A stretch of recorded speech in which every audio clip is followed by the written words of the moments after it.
Welcome to Push to Pass podcast with JP Murray, a discussion about business, racing, sports, and life. This podcast delivers insights on what makes businesses, teams, and people successful based on real-life business experiences. Following a career with America's largest associations, JP Murray founded the Murray Company, one of Washington, D.C.'s most successful consulting firms. The company was acquired successfully and enabled him to launch JP Murray Racing, a business development and sponsorship agency for auto racing teams. Here is JP.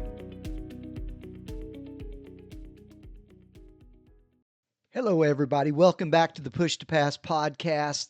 I believe small teams, small companies can compete and win. I saw it in associations. I see it in racing today. Here's what nobody's telling you. You're not a racing team that does marketing, and you don't have to compete with the big guys and ladies.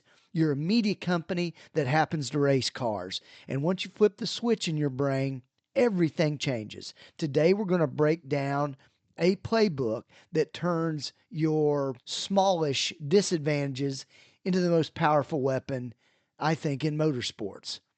Let me give you the numbers that matter. Let me give you the numbers that really matter. The average Fortune 500 marketing exec gets 120 plus emails per day. They're in back-to-back meetings.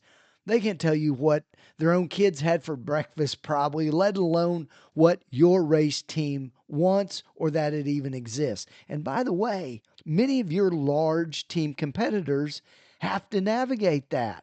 They're trying to get in touch with those Fortune 500 groups because they've got the budgets that everybody wants, and they're the folks that they have to accommodate. But here's where the small teams win.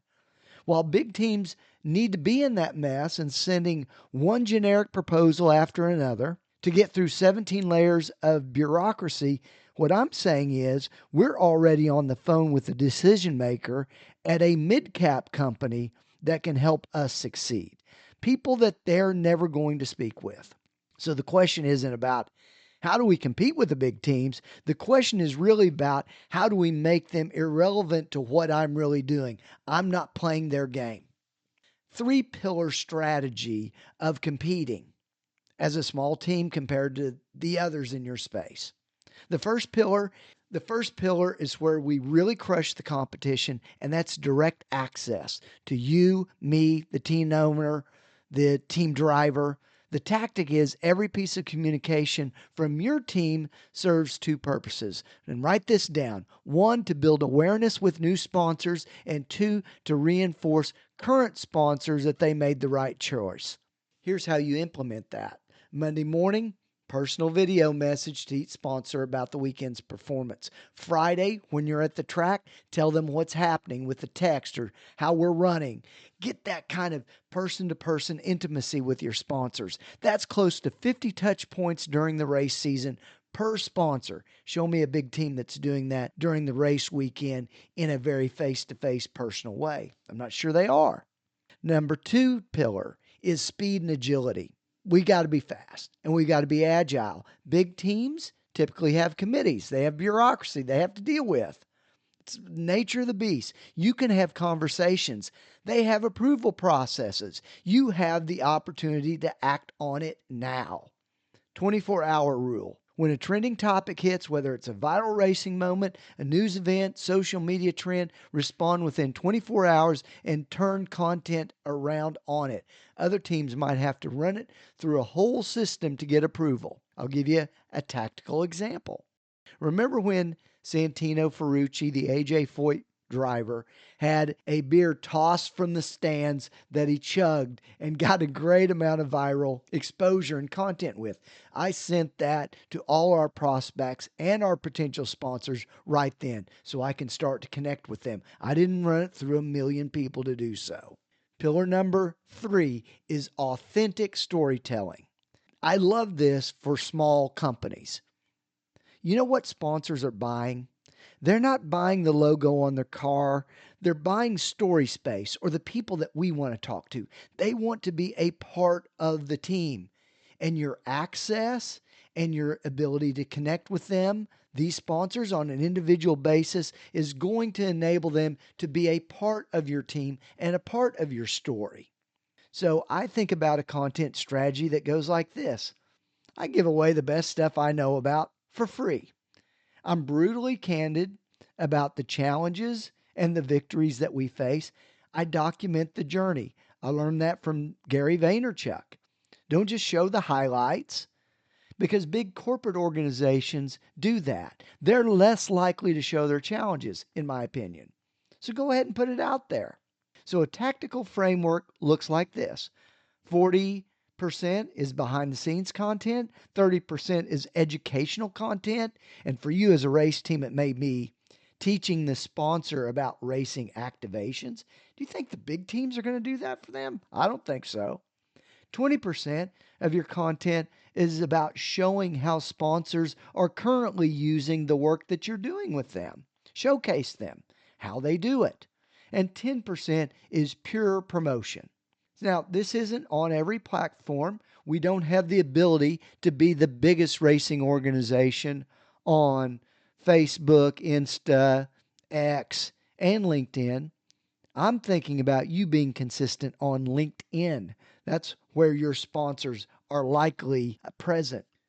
The next thing I want to chat with you about is how we can be fast in the sales process and beat the competition. It's a communication formula around frequency. Communication frequency is the number one thing I get asked about by other teams. How often should I contact a prospect? The answer is more. Much more than you think. Much more than you're doing today, I guess. Your own children probably can't accurately describe what you do for work. So, how do you think the CMO in Detroit knows what your race team offers in differentiation with the others?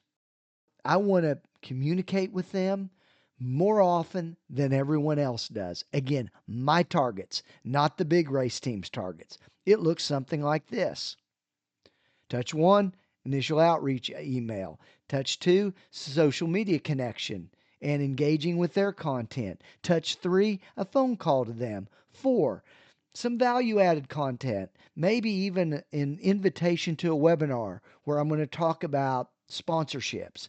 Touch number 5 might be a video message where I text them from the race with a short video about where their logo could be placed. Touch 6, maybe I drop them a hat or a t-shirt in the mail. Touch number 7, a specific proposal and discussion. So that's 7 times. And I know from data in my own database and working over 20 years in CRMs that it takes about 10 to 15 times to really close a deal. So I'm halfway there. And my guess is most race teams stop at 2 or 3 contacts. So I hear this a lot of the time. It's a fear factor. Well, what if I'm bothering the prospect? What bothers a prospect is poor content that's not relevant to them, bad timing, no value. If you're providing value, you can't communicate too much, in my opinion. And you know what? If they don't want it, they'll stop. That's okay with me. Again, I want to sort people out that aren't interested.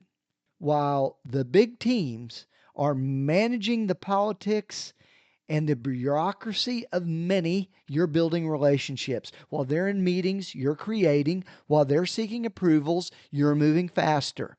You have something these big teams will never have: the ability to make every sponsor feel like they're the only one.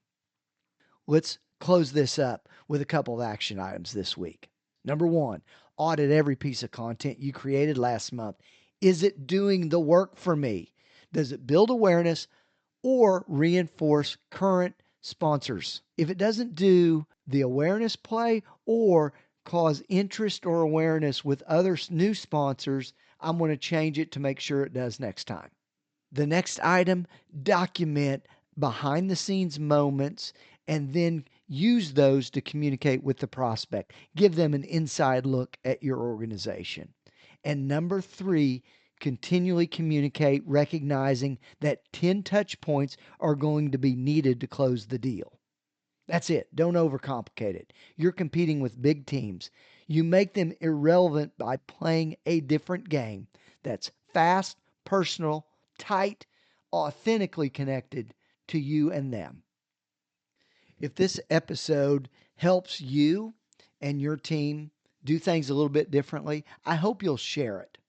Remember, this isn't about David beating Goliath. It's about a whole new concept that makes the giant not relevant to you. Hope it helps. We'll see you next week on the Push to Pass podcast with JP Murray. Bye-bye, everybody.